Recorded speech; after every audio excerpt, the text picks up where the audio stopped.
Entre 2007, année où Sotchi a été choisi pour accueillir les 22e Jeux Olympiques d'hiver, et aujourd'hui, le taux de croissance de la Russie est tombé de 8,5% à moins de 1,5%.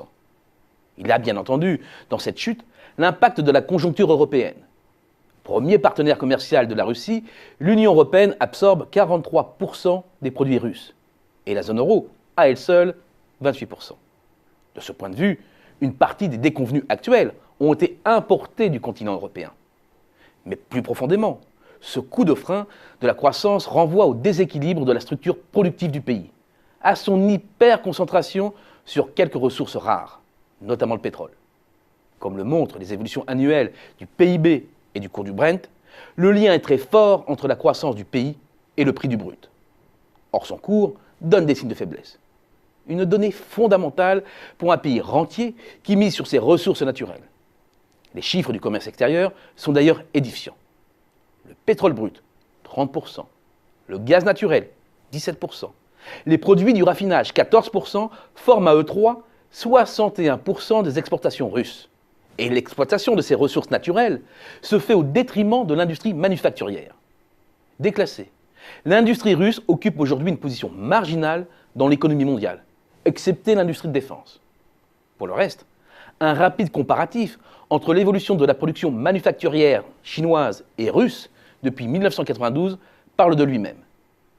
Pour la Chine, la production a crû de 13,9% en moyenne par an. Pour la Russie, le compteur est bloqué à 0,3% seulement. Alors bien sûr, la rente énergétique a facilité jusqu'ici l'équilibre des comptes publics. Plus de la moitié des revenus de l'État est issue des recettes de la production de pétrole et de gaz. Une manne dont bénéficient les employés de l'État, 30% de la population active, sous forme d'augmentation salariale, mais également l'ensemble de la population. De quoi donner une formidable impulsion à la consommation des ménages, véritable moteur de la croissance russe. Mais le modèle touche ses limites, et l'arrêt de la flambée des prix des hydrocarbures a mis l'économie au point mort. Effet aggravant, la rente, au lieu d'être réinvestie en interne pour moderniser le pays, est rentabilisée en dehors du territoire via les compagnies offshore. Et les capitaux étrangers ne viennent pas davantage en renfort à défaut d'un environnement des affaires favorable. À cela s'ajoute un ingrédient supplémentaire, une main-d'œuvre qui se raréfie.